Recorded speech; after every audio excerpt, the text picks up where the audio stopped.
लोगों को हम लेक्चर 8 में सॉल्यूशन चैप्टर से वाष्प दाब के बारे में बताऊंगा, वेपर प्रेशर के बारे में। इससे रिलेटेड राउल्ट्स का 2 लॉ है, उसके बारे में भी बताऊंगा। इससे पिछले वीडियो में हमने आपको बताया था हेनरीज लॉ के बारे में, जो गैस द्रव में घुला हुआ था। यूं कहें द्रव में गैसों की विलयता से संबंधित वो नियम था, उसके बारे में हमने आपको बताया था। उसके एप्लीकेशन था वो बता दिए थे, उसका ग्राफ था वो बता दिए थे, उसको कौन कौन से फैक्टर है जो इफेक्टिव करता है, वो सारे चीज पिछले वीडियो हमने क्लियर कर दिया। जो बच्चे नहीं देखे वो जाके वॉच कर लेंगे, पिछले वाला अच्छे से समझ में आ जाएगा। वैसे 1 से लेकर के हम 7 तक जो बताया वो सब एक दूसरे से रिलेटेड है। मैं वाष्प दाब की बात करूं तो ये भी एक दूसरे से रिलेटेड है। इसमें द्रव विलयन के ही बारे में पढ़ाएंगे, जिसमें द्रव द्रव होगा, द्रव ठोस होगा, 2 टाइप के इसमें विलयन आएंगे। ठीक है, तो जो बच्चे स्टार्ट से देख रहे हैं उसको कहीं प्रॉब्लम नहीं है। जो स्टार्ट से नहीं देख रहे हैं, सारे वीडियो सारे लेक्चर का डिस्क्रिप्शन बॉक्स में आपको लिंक दिया हुआ है। 1 से लेकर के 7 तक का आप क्लिक करेंगे, आराम से सब समझ में आपको आ जाएगा। ठीक है, और ग्रुप में पीडीएफ भेजा जा रहा है, उसको आप कॉपी में नोट करोगे या बोर्ड पर जो बताया जा रहा है आप उसको 100% नोट करोगे। ठीक है, वीडियो को रोक करके या स्क्रीनशॉट्स लेकर के। ओके, राइट नाउ तो मैं बात करूं लेक्चर 1 से लेकर के लेक्चर 7 तक का टेस्ट हमने पिछले वीडियो में लिया था, जिसमें सबसे हाईएस्ट में बात करूं प्रवीण कुमार का सबसे हाईएस्ट है। इसके बाद सुजीत कुमार सेकेंड रैंक पे, टॉप सेकेंड है। टॉप थर्ड में आपका अंकेश कुमार है। टॉप 4 की मैं बात करूं 2 स्टूडेंट्स है, नीतीश कुमार है और पल्लवी कुमारी है। ठीक है, सो गाइस बहुत सारे बच्चे इस टेस्ट में भाग लिए थे जिसमें कुछ का नाम पता नहीं था हमको, या उसका ग्रुप में भी नाम नहीं है। तो वैसे बच्चे ग्रुप में जो भेजेंगे वो नाम के साथ बैच के साथ भेजेंगे तो बेटर रहेगा। ठीक है, एनीवे चलिए कोई बात नहीं है। सभी बच्चे जो भाग लिए हैं बहुत बहुत धन्यवाद के पात्र हैं, और भी बच्चे भाग ले हैं।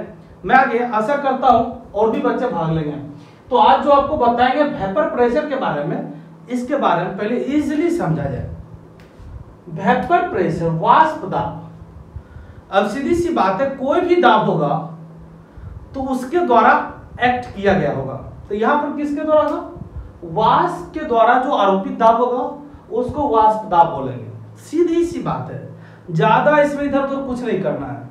अब इसको मैं समझाऊंगा, उसको आप अच्छे तरीके से समझिए।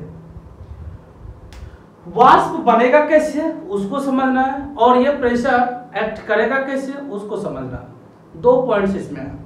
तो हम लेते हैं एक सबसे पहले बर्तन।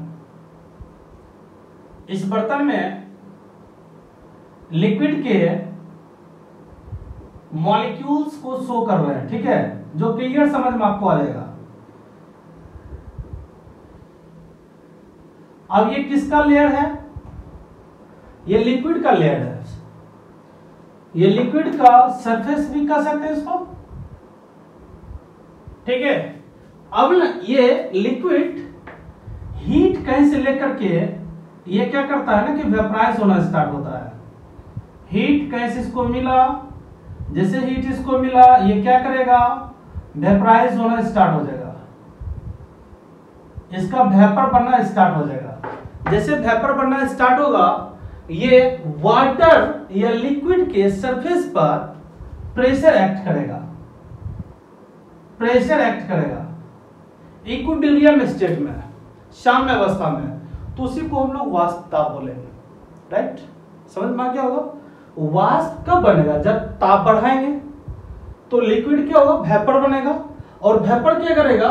प्रेशर एक्ट करेगा, दाब आरोपित करेगा। इसको वाष्प दाब बोलेंगे, जो इक्विलिब्रियम स्टेट में होता है। राइट, समझ में आ गया होगा? अब इसका डिफिनेशन नोट कर रहे हैं।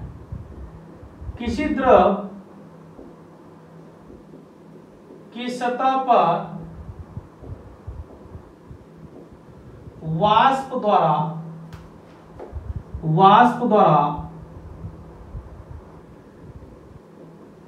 साम्य अवस्था में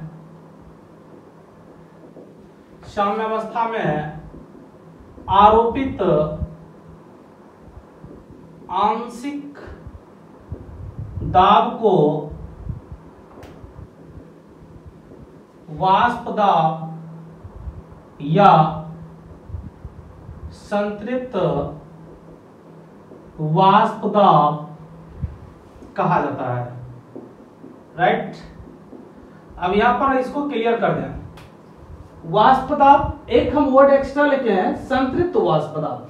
saturated vapour pressure, vapour pressure दोनों में कोई फर्क नहीं है, इसलिए कभी कभी क्वेश्चन आ जाता है सैचुरेटेड वेपर प्रेशर, ठीक है, और कभी कभी क्वेश्चन केवल वेपर प्रेशर आता है। काफी वीवीआई टॉपिक है, चूंकि इससे रिलेटेड रॉड्स का लॉ चलेगा, so be careful about it.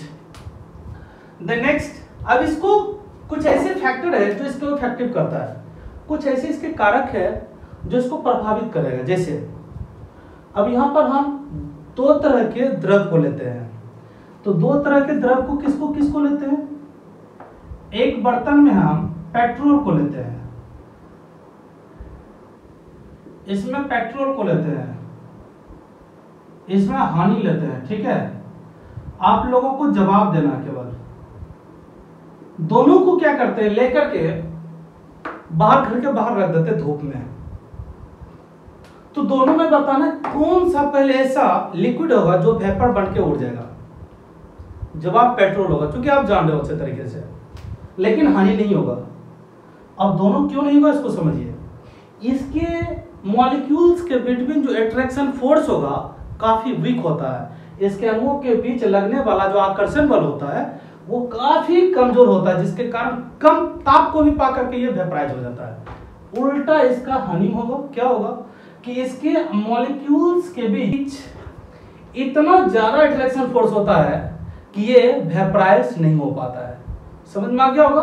पतले द्रव का वाष्प दाब ज्यादा होता है गाढ़े द्रव की तुलना में, या जिस द्रव के IMFA का मान अधिक होगा उसका वाष्प दाब कम होगा, जिसके द्रव के अणुओं के मध्य IMAF का मान कम होगा उसका वेपर प्रेशर ज्यादा होगा।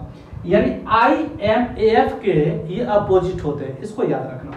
राइट, तो कुछ प्रभावित है इसको जो इफेक्टिव करता है। फर्स्ट क्या है, nature of liquid. Nature of liquid, द्रव की प्रकृति, सबको समझ में आ गया, ठीक है। द्रव की प्रकृति, कैसा द्रव होगा तो वाष्प दाब ज्यादा होगा, पतला द्रव होगा तो वाष्प दाब ज्यादा होगा, या ये कहेंगे जिस द्रव के अणुओं के मध्य IMAF का मान कम होगा, यानी आकर्षण बल कम होगा, उसका वाष्प दाब क्या होगा, अधिक होगा। ठीक है, समझ में आ गया। इसको हम यहां नोट कर रहे हैं। ओके, पतले द्रव का वाष्प दाब अधिक होता है क्योंकि इसके अणुओं के मध्य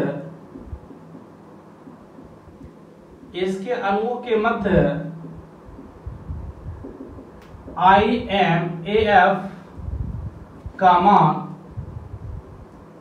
कम होता है। सबको समझ में आ रहा? ठीक है, IMFA का मान कम है इसलिए वाष्प दाब क्या होगा, अधिक होगा। IMFA का मान अधिक होगा तो वाष्प दाब क्या होगा, कम होगा। इसको आप याद रखेंगे, ठीक है, एक दूसरे की तुलना में। दूसरा क्या होगा भाई, टेम्परेचर, ताप। अब ताप तो आप डायरेक्ट देख सकते हो ना कि इसको हीट कर रहे हैं तब वेपर बन रहा है ना, तब ये क्या कर रहा है, एक्ट कर रहा है प्रेशर को। अब हम एक कुकर में पानी लेकर के कुकर को धीरे धीरे गर्म कर रहे हैं, दूसरे साइड वाले कुकर में क्या करते हैं कि पानी लेके बहुत स्पीड से गर्म करते हैं। आपको बताना कौन से कुकर की सीटी पहले लगेगी, जिसका टेम्परेचर ज्यादा होगा, क्योंकि उसके वाष्प बनने का दर ज्यादा होता है। जिसका टेम्परेचर कम होगा उसके वाष्प बनने का दर कम होता है, वो वाष्प दाब कम आरोपित करेगा। डायरेक्ट हमारे कहने का मतलब है टेम्परेचर बढ़ाएंगे वेपर प्रेशर बढ़ जाएगा। राइट, समझ में आ रहा है। अब देखिए इसको क्या करना है, ताप के बढ़ने से वाष्प दाब का मान बढ़ जाता है, क्योंकि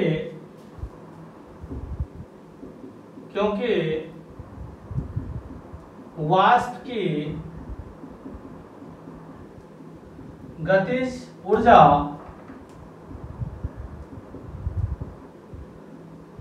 अधिक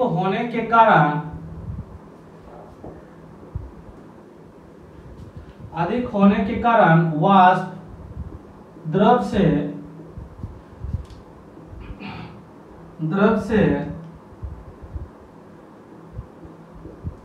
हटने लगती है, ठीक है, यानी उससे दूर जाने लगता है, जिसके कारण उसके सरफेस पर क्या करता है, प्रेशर लगाता है, दूर जाने लगती है, ठीक है ना। यदि ताप T1 एवं T2 हो तो इसका एक फार्मूला क्रिएट होता है, जो केमिकल काइनेटिक्स में आपको ये प्रूव करेंगे, फिलहाल आप यहाँ पर याद रखेंगे। तो इसका फार्मूला अगर log P1 by P2 is equal to delta heat, तो जितना एनर्जी, काइनेटिक एनर्जी किसके लिए, वाष्प के लिए होगा, वाष्प दाब के लिए होगा, ठीक है, उसकी एनर्जी बाई हो जाएगा 2.303 R into T2 minus T1 by T1 into T2। इस फार्मूला को याद रखेंगे, T1 T2 दोनों अलग अलग होगा, तो ठीक है, यह फार्मूला को हम आगे प्रूफ करेंगे। सो गाइस, आपको समझ में आ गया होगा वेपर प्रेशर क्या है, इसके कौन कौन से फैक्टर हैं, दो फैक्टर हैं, फैक्टर नंबर 1, फैक्टर नंबर 2, ठीक है, factor number 1 nature of liquid, factor number 2 temperature, तो दोनों को आप याद कर लेंगे, ठीक है। अब हम चलते हैं, इसी को थोड़ा सा हम अलग अलग डिस्क्राइब करते हैं, तब अगला नियम आपको समझ में आ जाएगा। सो गाइस, नोट कर लेंगे, ठीक है, या स्क्रीनशॉट ले लेंगे, हम आगे आपको बताते हैं रॉल्ड्स लॉ के बारे में, राइट। सो गाइस, आगे आपको बताना रॉल्ड्स लॉ के बारे में। तो रॉल्ड्स लॉ भी उसी से रिलेटेड है, वेपर प्रेशर से रिलेटेड है। अब आपको हम यहां पर कुछ एग्जांपल्स के द्वारा इसको हम क्लियर करेंगे, ठीक है। तो ये X सॉल्यूशन है, ये Y सॉल्यूशन है, दोनों में अलग अलग सॉल्यूशन है, ठीक है। किसका किसका है मैं आपको पूछूंगा, आपको बताना पड़ेगा।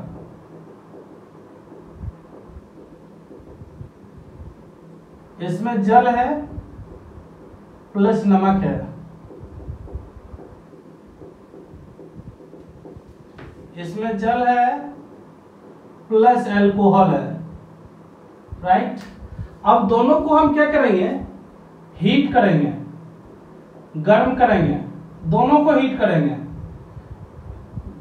दोनों को हमने गर्म करना स्टार्ट किया, ठीक है। एक जल है नमक है एक्स वाला में, वाई वाला में क्या जल है अल्कोहल है, इसको हीट करना स्टार्ट कर दिए। तो क्या देखोगे आप, बहुत देर तक गर्म करते हैं तो इसमें नमक के मॉलिक्यूल्स रह जाते हैं, लेकिन वाटर के मॉलिक्यूल्स निकल जाते हैं। तो इसमें किसका वाष्प बन रहा है, केवल जल का। तो जल का ही केवल वाष्प दाब भी होगा, नमक का वाष्प बन रहा है क्या, नहीं बन रहा ना, तो नमक का वाष्प दाब नहीं होगा। तो वाष्प दाब किसका होता है, जिसका वाष्प बनता है वही वाष्प दाब भी आरोपित करता है। उसी प्रकार ये जल का तो वाष्प नहीं बन रहा, तो जल का वाष्प दाब बन रहा, लेकिन नमक का तो नहीं बन रहा ना, तो नमक का वाष्प दाब यहाँ नहीं होगा, जीरो हो जाएगा यदि हम विलयन को लेंगे नहीं तो। अब इसमें देखिए क्या होगा, जल भी अल्कोहल भी है, इसको भी बहुत देर तक गर्म करेंगे तो क्या होगा, दोनों का दोनों सॉल्यूशन इसमें उड़ जाएगा। जल का भी वाष्प दाब बन रहा है और अल्कोहल भी वाष्प दाब लगा रहा है। जल का भी वाष्प बन रहा है, अल्कोहल का भी वाष्प बन रहा है, दोनों मिलकर वाष्प दाब लगा रहा है। समझ में आ रहा है, इसमें जल और अल्कोहल दोनों का वाष्प दाब होगा, इसमें केवल किसका होगा, जल का होगा, लेकिन नमक का नहीं होगा।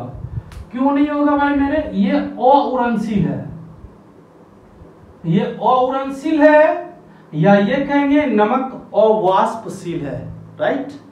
लेकिन अल्कोहल क्या है, ये उरणशील है, या यूं कहें अल्कोहल वाष्पशील है। समझ में आ रहा है सबको। तो उरणशील होने के कारण ये दोनों का वाष्प दाब होगा, और उरणशील होने के कारण केवल जल का, या ये बोल सकते हैं विलायक का वाष्प दाब होगा। समझ में आ रहा सबको? तो यही दोनों से रिलेटेड राउल्ट्स ने नियम दिया था कि जब विलयन में हम अलग अलग प्रकार के विलय को डालेंगे तो उसका वाष्प दाब भी अलग अलग होगा। उड़नशील के लिए अलग नियम बताया और उड़नशील के लिए अलग नियम को बताया। तो हम दोनों को अलग अलग लेके चलेंगे। पहले उड़नशील के लिए लेके चलते हैं, तब चलेंगे और उड़नशील को लेकर के। ठीक है, दोनों को मैं क्लियर करता हूं। ओके, तो फर्स्ट क्या है? For volatile solute. पहला किसके लिए होगा? उड़नशील, या मैं इसको लिख भी देता हूं, दूसरा नाम इसका वाष्पशील विलय के लिए। याद रहेगा? बिल्कुल याद रखना। ठीक है, यानी कि अब वैसा हम सॉल्यूशन लेंगे जिसमें कि उड़नशील विलय होगा। अब इसको तो हटा देते, इसको इसकी चर्चा मैं बाद में करूंगा। अब ऐसा सोचो, 2 बिलियन ऐसा सोचो जिसमें 2 घटक हो, दोनों उड़ने वाला हो गर्म करने के बाद। पेट्रोल केरोसिन को मिला दो, दोनों को गर्म करोगे उड़ेगा। ठीक है, आप पानी में अल्कोहल को मिला दो, वो भी उड़ जाएगा। समझ में आ रहा? आप पानी में फॉर्मल्डिहाइड को मिला दो, उसको भी गर्म करोगे तो क्या होगा? वो भी उड़ेगा, है ना। तो इस तरह से हम देखते हैं कि 2 ऐसा घटक लेंगे जो दोनों क्या हो? उड़नशील हो, वैसा लेंगे, खास करके विलय। ओके, तो चलते हैं इसमें स्पष्ट लिखा हुआ फॉर वोलेटाइल सॉल्यूट, उड़नशील या वाष्पशील विलय के लिए। तो इससे रिलेटेड राउल्ट ने क्या नियम दिया था उसको जरा समझेंगे। एक निश्चित ताप पर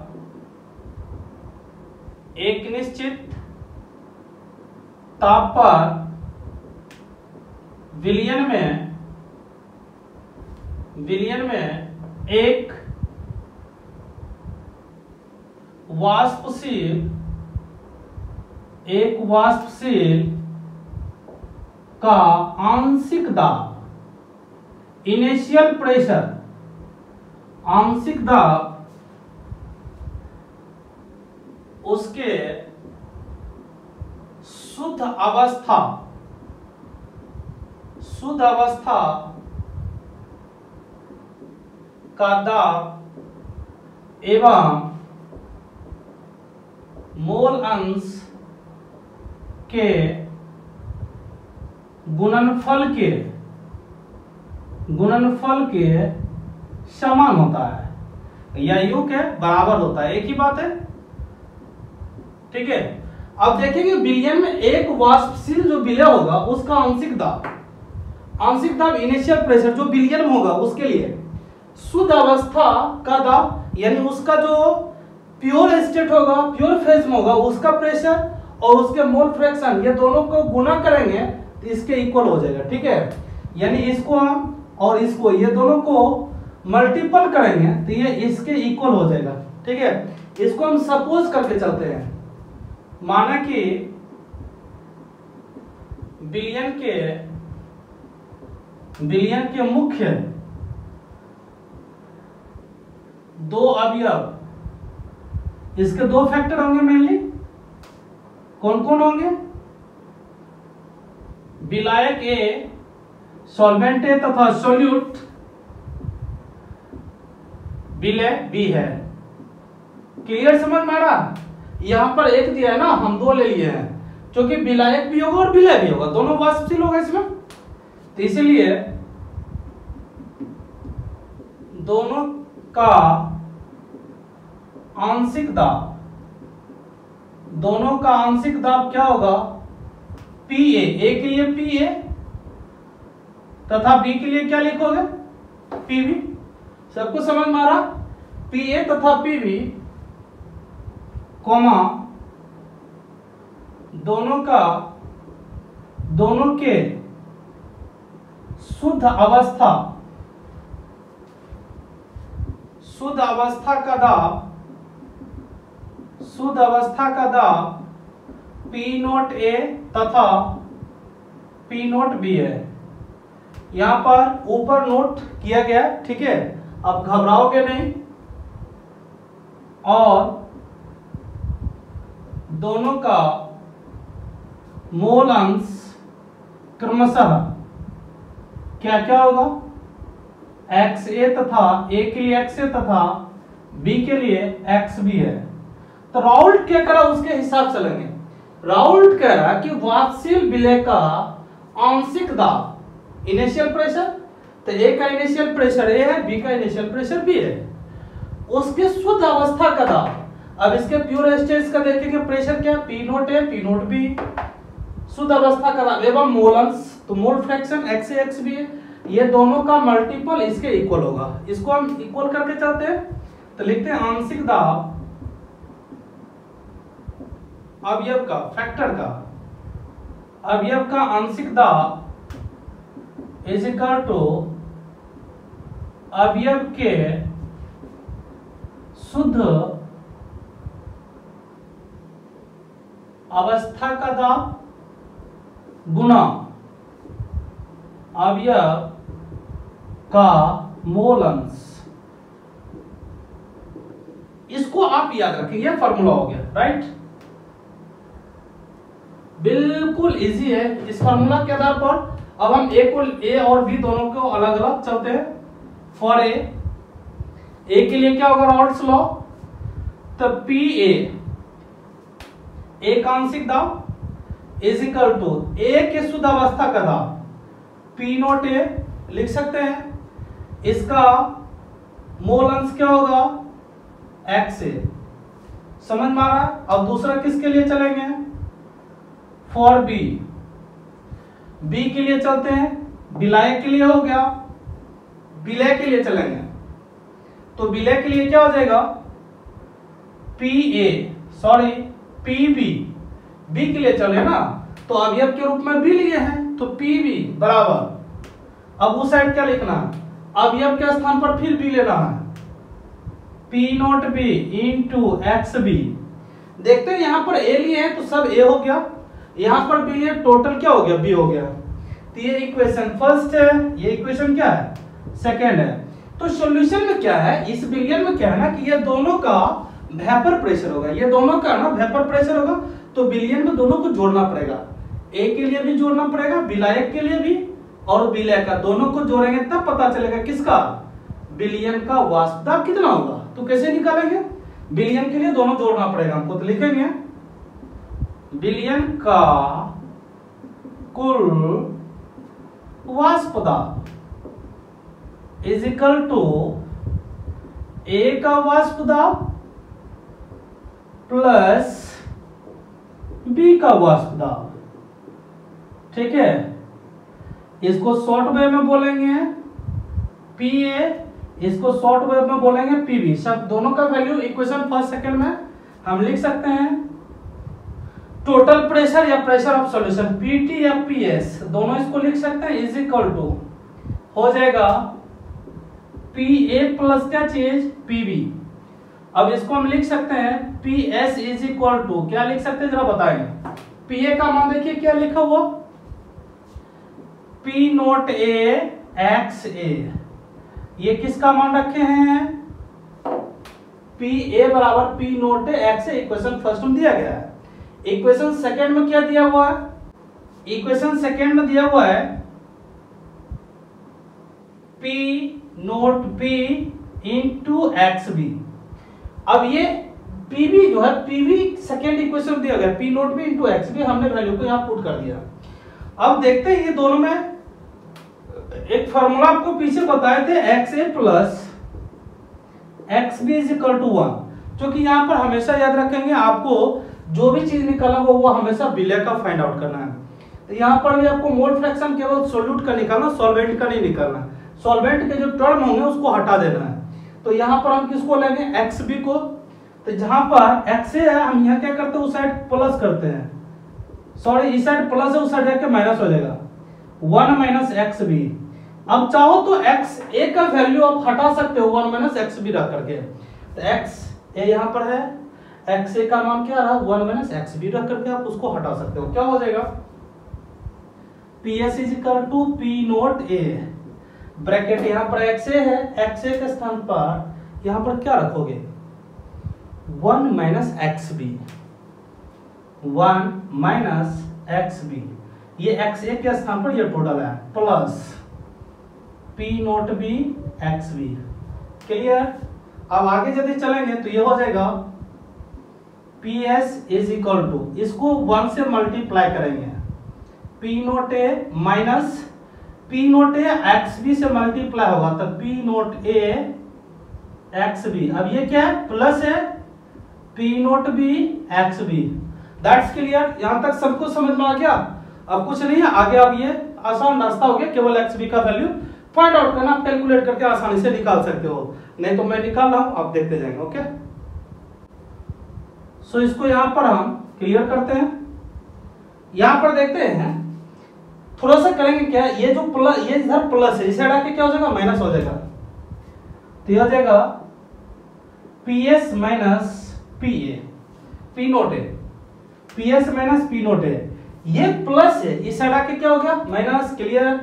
ये प्लस है, इसको आगे लिखेंगे, ये माइनस है, इसको बाद में लिखेंगे, तो इसको आप क्या लिखोगे P naught B into X B, पहले लिख लो P naught B into X B, पहले लिख लिए। ओके, ये टर्म देख रहे हैं माइनस है, माइनस वाला को बाद में लिख देते हैं, तो ये क्या है P naught A into X B, लिखिए minus P naught A into X B. Confuse नहीं करेंगे बिकॉज ये माइनस था इसलिए हमने उसको साइड कर दिया। अब देखिए ये दोनों में कॉमन क्या रहा है, एक्स बी कॉमन ले लीजिए, P S minus P naught A common यदि लेंगे एक्स बी तो P naught B minus P naught A bracket के अंदर, ब्रैकेट टोटल इस साइड मल्टी में, इस साइड आके क्या हो जाएगा डिवाइड में, तो P S minus P naught A by P naught B minus P naught A is equal to X B. यही तो फाइंड आउट करना था, यही फाइंड आउट करना था। इस पर कई सारे न्यूमेरिकल्स हम देंगे जिसको सॉल्यूशन करना है, बनाना है, और मैं खुद प्रैक्टिस करवाऊंगा, उसके बाद इस पर आपको न्यूमेरिकल देगा। ओके, सो गाइस यहां तक आपको क्लियर हो गया। एक बार मैं री कर देता हूं, ठीक है। देखते हैं एक निश्चित ताप पर विलयन में एक वाष्पशील विलय का आंशिक दाब इनिशियल प्रेशर जो होगा उसके शुद्ध अवस्था का दाब एवं मोल अंश के गुणनफल के समान होता है। दोनों को गुणा करेंगे तब इनिशियल प्रेशर के इक्वल होगा। अब हम यहां पर लेते हैं सॉल्यूशन में कम से कम दो चीज होना चाहिए। हमने सॉल्वेंट ए लिया है, सॉल्यूट बी लिया है, दोनों का इनिशियल प्रेशर पी ए है, इसका पी बी है, ए के लिए पी ए, बी के लिए पी बी है। दोनों के शुद्ध अवस्था का दाब क्या क्या है, पी नोट ए के लिए, पी नोट बी के लिए। दोनों का मोल अंश ए के लिए एक्स ए, बी के लिए एक्स बी है। तो राउल्ट ने क्या कहा, अवयव का आंशिक दाब, अवयव के शुद्ध अवस्था का दाब गुणनफल, यानी गुना करेंगे अवयव के मोल अंश, ये दोनों का गुना करें तो गुणनफल इसके बराबर होगा। ए के लिए चलेंगे तो पी ए बराबर इसके शुद्ध अवस्था का दाब पी नोट ए, ये एक्स ए है। बी के लिए चलेंगे इसका आंशिक दाब पी बी हो जाएगा, शुद्ध अवस्था का दाब पी नोट बी, ये एक्स बी, दोनों गुणनफल हो गया। इक्वेशन फर्स्ट सेकंड जब करते हैं ये दोनों उड़ने वाला है, यानी वाष्प बनने वाला है, तो विलयन में दोनों का वाष्प दाब होगा ना, तो इसलिए विलयन का कुल वाष्प दाब, ए का वाष्प दाब प्लस बी का वाष्प दाब, दोनों को जोड़ दिए P A plus P B. इसको प्रेशर टोटल बोलेंगे या प्रेशर सॉल्यूशन बोलेंगे, पीएस या पीटी लिखेंगे। तो हमने पीएस को यहाँ पर लिया है। अब पीए की बात करें, पीए का आपको इक्वेशन फर्स्ट में दिया गया, पीए बराबर पी नोट ए एक्स है, यहाँ पर पी है तो यहाँ पी नोट ए एक्स रख दिए, यहाँ पर पीवी है तो पीवी का वैल्यू इक्वेशन सेकंड में दिया हुआ है, P naught B into X B, हमने इसको उठा करके यहाँ पर रख दिया। अब ये दोनों में देखते हैं मोल फ्रैक्शन, आपको पीछे बताए थे मोल फ्रैक्शन, मोलालिटी काफी इंपॉर्टेंट है, पिछले लेक्चर 2 में आपको बता दिए थे। यहाँ पर देखें x A plus X B बराबर 1 है, तो हम यहाँ पर एक्स ए का मान पुट करेंगे, क्योंकि केवल एक्स बी का वैल्यू है यहाँ पर निकालना है। तो यहाँ प्लस इस साइड, उस साइड जाकर के माइनस एक्स ए बराबर इसका 1 माइनस एक्स बी, क्योंकि यहाँ से एक्स ए को हटा करके एक्स बी वाले टर्म को लाना है। तो एक्स ए यहाँ पर है, एक्स ए बराबर क्या 1 माइनस एक्स बी, तो यहाँ पर आ गया 1 minus X B right now. अब इसको मल्टीप्लाई करेंगे 1 से तो 1 ये हो जाएगा, इसको P naught A into X B हो जाएगा plus plus P naught B into X B, ये क्लियर हो गया। अब ये इधर प्लस इधर आके माइनस हो जाएगा, ठीक है, ये प्लस इधर आके माइनस हो गया, यहाँ देखिए लिख चुके हैं, और ये प्लस वाला टर्म को पहले लिखे, माइनस वाला को बाद में लिखे।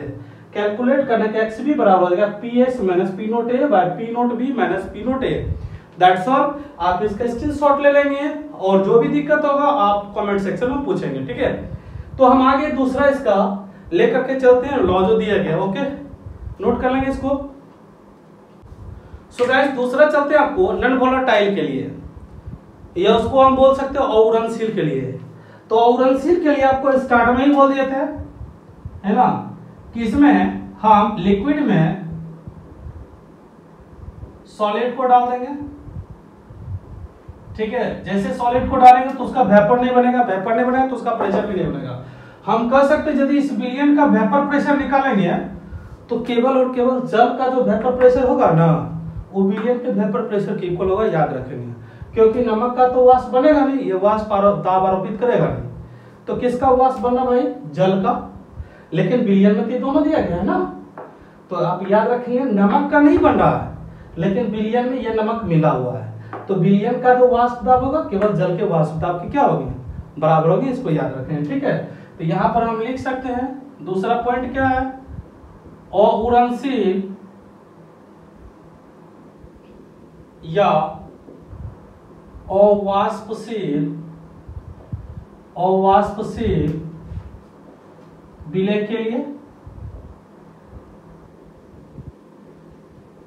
फॉर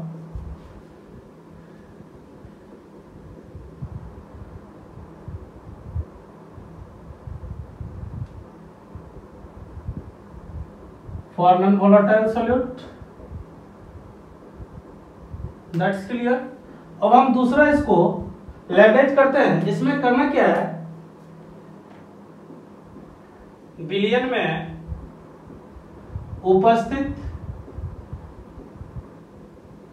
उपस्थित विलायक का वाष्प दाब विलियन के वाष्प दाब के समान होता है। इसको केवल याद रखना, बस इसमें इतना ही और कुछ नहीं है, ठीक है। इसको आपेक्षिक वाष्प दाब अवलंबन भी बोलते हैं। अब सबसे पहली बात है कि इसमें दो फैक्टर है, ए है बी है, ठीक है। इसमें भी वही कंडीशन लगाना, ओके। माना कि विलियन के मुख्य दो अवयव या घटक या फैक्टर अवयव सॉल्वेंट ए सॉल्यूट बी है, ठीक है। क्लियर हो गया। अब इसमें देखना है कि केवल इसका वाष्प दाब बनता है, बी का नहीं बनता है। तो क्या लिखेंगे इसमें, ए का आंशिक दाब, राउल्ट्स के लॉ के अनुसार ए का आंशिक दाब बराबर क्या हो जाएगा, ए के शुद्ध अवस्था का दाब, शुद्ध अवस्था का दाब प्लस क्या हो जाएगा, ए का मोल अंश। राइट नाउ इसको आप याद रखना, ये राउल्ट के लॉ के लिए सबसे इंपॉर्टेंट फार्मूला है। तो ए का इनिशियल प्रेशर पी ए, इसके प्योर स्टेप का क्या होगा, P naught A into X A, ठीक है। ये ए के लिए हो गया, बट बी का तो कोई वेपर प्रेशर होगा नहीं, यानी नमक का कोई वेपर प्रेशर होगा नहीं, तो इसको यूज नहीं करना, केवल ए के लिए इसमें यूज करना, ठीक है। तो यहां पर लेते हैं विलियन का कुल वाष्प दाब आप लिख सकते हो, कोई दिक्कत नहीं है। तो विलियन का कुल वाष्प दाब बराबर क्या हो जाएगा, ए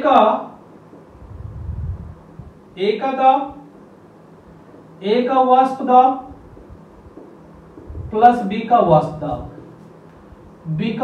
दाब। अब आपको बताना क्या बी का वाष्प दाब हो रहा है, नहीं हो रहा है। इस टर्म को हम चाहे तो यहां पर भी छोड़ सकते हैं, कोई परेशानी नहीं है। तो यहां पर आ जाएगा PS is equal to PA, right. PS is equal to PA केवल लिखेंगे चलेगा, बिकॉज PB का मान क्या होगा, नगण्य है, यानी नहीं के बराबर है। कैलकुलेशन में 0 भी ले सकते हैं, कहीं कोई दिक्कत नहीं है। तो ये हो जाएगा PS इज इक्वल टू क्या चीज, PA का वैल्यू देखेंगे यहाँ पर दिया हुआ है, क्या है P नोट A XA, कहीं कोई परेशानी। यहां पर भी आपको क्या निकालना है पता है ना, B का XB का मान। तो आप पढ़े हो मोल फ्रैक्शन में XA प्लस XB बराबर 1। यदि यहां से हमको एक XA का वैल्यू हटाना है तो ये इधर देखेंगे, ये प्लस XB उस साइड जाके माइनस हो जाएगा। XA is equal to 1 minus XB। अब क्या करते हैं, जहां पर XA है वहां पर इस वैल्यू को पुट कर देते हैं, XA खत्म हो जाएगा। तो हम लिखेंगे PS is equal to P naught A into XA के स्थान पर 1 minus XB, 1 minus XB write कर दिए, ठीक है। अब यह हो जाएगा PS is equal to P naught A 1 into P naught A minus P naught A into XB, P naught A into XB, P naught A से हमने दोनों को मल्टीप्लाई किए, इतना आ गया। अब सिंपली है देखेंगे, इधर ये क्या आपका माइनस, इधर आके क्या हो जाएगा ये प्लस, तो क्या हो जाएगा, और ये इधर प्लस है उस साइड जाके minus, P naught A into XB बराबर P naught A minus PS। अब यहां पर थोड़ा सा देखेंगे, कभी कभी क्वेश्चन पूछा जाता है P naught A minus PS को क्या बोलेंगे। यहां पर देखेंगे विलायक के शुद्ध अवस्था का वाष्प दाब विलयन के वाष्प दाब से ज्यादा है, तभी तो विलायक के शुद्ध अवस्था में विलयन का वाष्प दाब घट रहा है।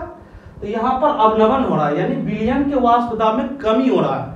तो हम कह सकते हैं P naught A minus PS is equal to वाष्प दाब अवनमन, मतलब वाष्प दाब में क्या हो रही है, कमी हो रही है। आप इसको याद रखेंगे। अब चलते हैं यहां से XB का वैल्यू निकालने के लिए। ये देखिए मल्टी में उस साइड जाके डिवाइड में P naught A minus XB, P naught A minus PS by P naught A, ये XB का वैल्यू निकल गया। अब ये जो XB का वैल्यू निकला, इसको अपेक्षिक वाष्प दाब अवनमन बोला जाता है। तो यानी कि P naught A minus PS बटे P naught A is equal to अपेक्षिक वाष्प दाब अवनमन। आप याद रख, यानी कि जितना हम अपेक्षा किए विलयन का वाष्प दाब होना चाहिए उतना नहीं हुआ, उससे कम हुआ, इसी को बोलेंगे अनपेक्षिक वाष्प दाब अवनमन, ठीक है। ये सब केवल और केवल विलायक का वाष्प दाब होगा, ठीक है। सबको समझ में आ गया होगा। या तो आप इसका स्क्रीनशॉट कर लो या वीडियो को पॉज करके आप इसको नोट कर लो, ठीक है। तो हमने दोनों नियम बता दिया राउल्ट का, उड़नशील के लिए कौन होगा और उड़नशील के लिए कौन होगा, ठीक है गाइस। तो इसके बेसिक पे हम न्यूमेरिकल को लेकर के आप चलेंगे, ओके। पहले आप इसको नोट कर ले, स्क्रीनशॉट कर ले, ओके।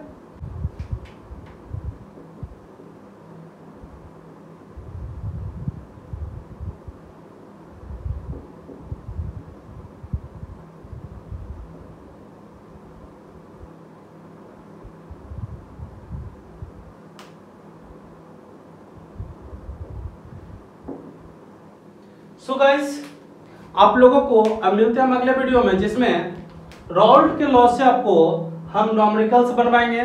तो पहले आप राउल्ट का फॉर्मूला याद करोगे, राइट। दूसरा आइडियल और नॉन आइडियल सॉल्यूशन के बारे में बताएंगे, जो आपको लगभग आधारित होगा गैस के आधार पे। यानी आप आइडियल नॉन आइडियल गैस के बारे में पढ़े होंगे, पहले उसके बारे में थोड़ा बताएंगे, तब यहाँ पर आइडियल नॉन आइडियल सॉल्यूशन के बारे में बताएंगे, तो ज्यादा आपको आसानी होगी इसको समझने में। तो आप इसको क्लियर कर लेंगे, तो आप राउल्ट्स लॉ को क्लियर कर लेंगे, ठीक है गाइस। तो मैं आज के लिए कुछ क्वेश्चन आपको छोड़ के जा रहा हूं। Now we start.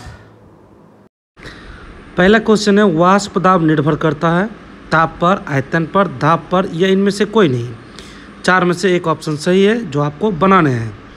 Question number दूसरा स्टार्ट होता है, राउल्ट का नियम संबंधित है पृष्ठ तनाव से, प्रसरण दाब से, हिमांक से या वाष्प दाब से। एक सही है जो आपको बनाना है। नेक्स्ट, वाष्प दाब पर ताप बढ़ने से क्या प्रभाव पड़ता है? बढ़ जाता वाष्प दाब या घट जाता या समान रहता या इनमें से कोई नहीं? एक ऑप्शन सही है जो आपको बनाने हैं। क्वेश्चन नंबर 4, आपेक्षिक वाष्प दाब अवनमन विलयन किसके समान होता है? विलायक के मोलंश के या विलय के मोलंश के या दोनों, इनमें से कोई नहीं। नेक्स्ट क्वेश्चन आपको जो दिए हैं उसका आपको शॉर्ट नोट्स लिखना है। क्वेश्चन नंबर 5 में किसी वाष्पशील विलय के लिए राउल्ट का नियम विलयन का कुल वाष्प दाब कितना होता है? इसे संक्षिप्त में लिखना, यानी शॉर्ट नोट्स इसका लिख करके सेंड करना। ओके। हेलो गाइस, तो बहुत सारे बच्चे क्वेश्चन बनाते भी हैं और बनाइए, तभी आपको पता चलेगा कि आप इस वीडियो से क्या सीखे हैं। और वीडियो को कंटिन्यू देखिए, इसके बीच में कहीं भी नहीं करें, नहीं तो आपको समझ में कम आएगा। बहुत सारे बच्चे ऐसे हैं जो समझ जाते हैं और कमेंट्स भी करते हैं। जो समझ गए हैं कमेंट्स यस करेंगे, जो नहीं समझे हैं आप पर्सनली नोट कर लेंगे और मेरे ऑफिस में आके आप छुट्टी के बाद मिलेंगे, आपको क्लियर समझा दिया जाएगा। ठीक है। सो गाइस, तब तक आप घर पर रहें, स्वस्थ रहें और ध्यानपूर्वक अध्ययन करें। Thank you.